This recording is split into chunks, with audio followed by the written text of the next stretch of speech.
What's up, everybody? Ashley with Techno Buffalo. I am here checking out the Lumia 928, the Verizon version of the Nokia Lumia 920.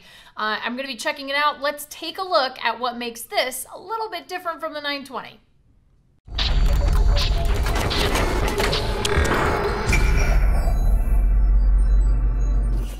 Okay, so here it is, the Nokia, depending on where you live in the world, Lumia 928. This is the special version that was created for Verizon.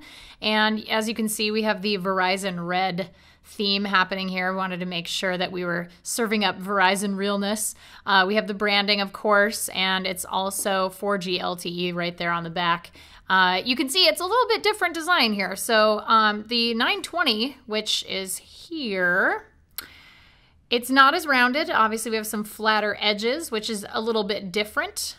And then on the back, we have a xenon flash instead of two LEDs, which that's also an addition that is pretty exciting for camera enthusiasts. And we know that Nokia is traditionally also very enthusiastic about their camera technology. Carl Zeiss, PureView lenses. This one has the same f-stop, so they're running on very similar camera technology. The 928 has a slightly different camera algorithm, but other than that, they're almost identical. The Nokia Lumia 928 has an AMOLED screen, which is a little different than the 920. The 920 has an IPS LCD, but they do have the same PPI. It's 332, 4.5-inch screens, and the same resolution. So pretty similar in terms of looks. Honestly, this screen is really beautiful. Of course, with AMOLED, the blacks are super deep and rich, and really does the Windows Phone 8 UI justice. Very brightly colored UI that we're all familiar with. So let's check out a couple of different things happening on the phone here. One of the things that a lot of people haven't quite noticed is on the 920, the screen starts at about right here. And the bezel on the top is actually a little bit shorter than the bezel at the bottom. Actually, it's quite a bit shorter. I want to say it's about half the size of the bezel. On the 928, Nokia has actually fixed that. So now, instead of having to kind of reach a little farther with your right thumb, you don't have to do that. The screen is pretty well centered, which is kind of a nice thing if you enjoy typing in landscape mode.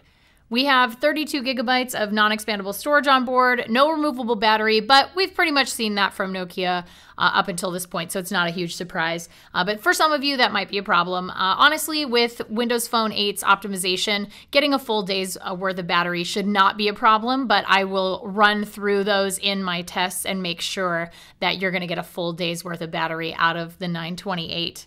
Other than that, it's pretty similar to the 920 and the 925. In terms of specs, they're pretty much identical. They're using 1.5 gigahertz Snapdragon S4 Plus dual-core processor. It's got 1 gig of RAM. They also both have 8.7 megapixel cameras on the back. So you're looking at pretty similar cell phones here. Really, it's just a matter of design. If you were hoping for colorful phones on the 928 on Verizon, I'm sorry, you're in for some disappointment.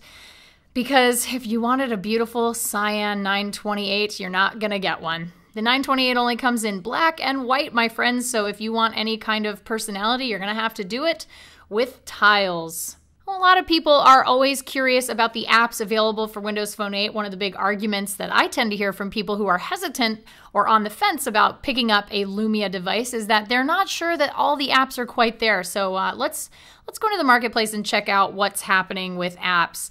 Generally speaking, I gotta be honest, if there isn't an official app for it, like Instagram, there's usually some kind of third-party developer who has kind of picked up the slack on that, which is a really nice thing. So if we go to the top free apps, you can see Farpost, not Google, has made a YouTube app. It has a lot of really good ratings. Facebook, Pandora, Skype, ESPN, of course, Nokia's proprietary CityLens, music, driving apps, which are actually quite good.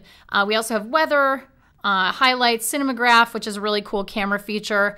We have Netflix, SkyDrive. I mean, pretty much the things that you're looking for are going to be here on the phone. And I know that Google is not planning on having native apps, but generally speaking, Nokia tends to pick up the slack in terms of mapping. I don't think that you would be desperately missing anything in particular unless you had some very specific app that was exclusive to either iOS or Android that you would be missing. This is Instance, so that's the Instagram app, very popular and also well reviewed. A lot of people really like this.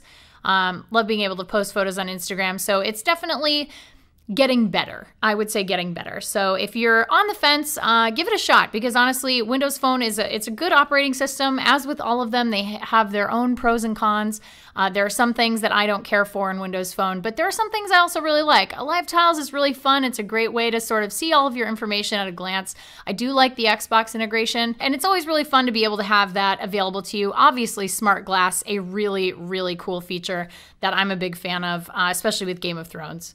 Sue me. But yeah, that's the basics. Generally speaking, it's the same Windows Phone 8 experience that you're used to getting. There's obviously no custom skins like an Android, and it really does have extremely similar specs and everything to the 920 and the 925. It's just a matter of really taking a look at it, deciding if you want to grab this on Verizon. Obviously, Verizon traditionally hasn't really supported Windows Phone as much as, say, AT&T has. So this is a really exciting thing for anybody on Big Red who's been waiting for the Lumia 928.